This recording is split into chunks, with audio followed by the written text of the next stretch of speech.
এটা কি গাছ চেনো? পেছন দিকে এটা অশোক না, অশোক তো উঁচা। এটা হচ্ছে পলাশ, তাই তো? তাহলে পলাশ গেল। আমরা এবার এইটাকে কি বলে? বেল গাছ তো? এটা বেল গাছ না? সত্যি তো?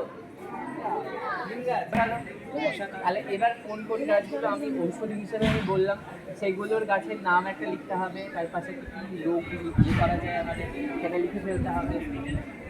কতগুলো গাছ চেনালাম, প্রত্যেকটা গাছের নাম লিখতে।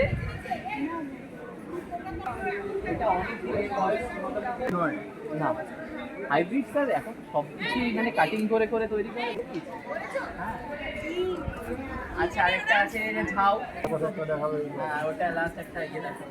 এটা প্রচুর পরিমাণে ব্যবহার হয় যারা আমাদের ওই ফেসিয়াল করি আমরা বাইরে গিয়ে, এগুলো কিন্তু ওখান থেকে তৈরি হয়। শুধু এটা নয়, ওটা থেকে কিন্তু হোমিওপ্যাথি ওষুধ তৈরি হয়। ঠিক আছে, এটা কিন্তু এইটা থেকে তৈরি হয়।